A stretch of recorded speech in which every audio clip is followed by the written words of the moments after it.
one of the downsides of having a grafted plant is that sometimes your rootstock is much more vigorous than the cultivar that you're trying to put on top of it.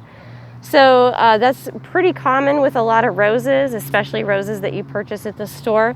They're grafted onto a wild type rootstock so that they can be more disease and pest resistant, but they are incredibly vigorous, and so a lot of times the cultivars that we use as rootstocks will try to overtake the main plant. And you can see that's what's happening right here.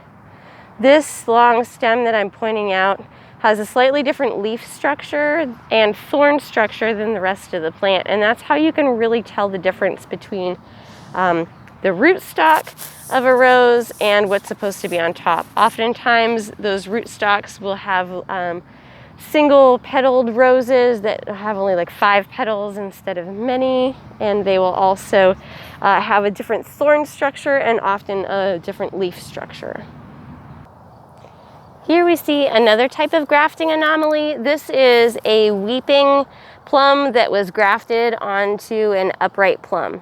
And I've done this so that people can kind of see all of the variation that Luther Burbank introduced in the world of plums. I have 5 trees in this little bed, and but I have like 30 cultivars of plums just to save space because I've grafted them all together. But one of the things that I did here is I used this very upright tree form and grafted a weeping form onto it. Now when we look at the trunk of this, we can also see that the diameter of this trunk is about the same as the diameter of some of these branches.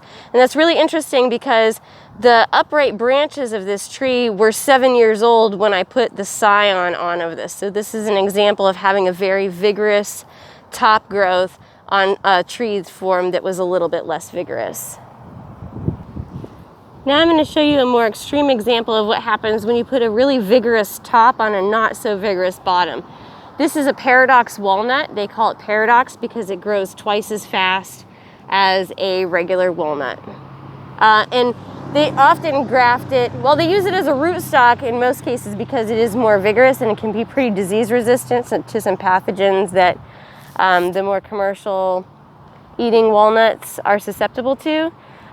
But in this case, this paradox was grafted onto a black walnut, and we'll see what happens when the top wants to grow faster than the bottom.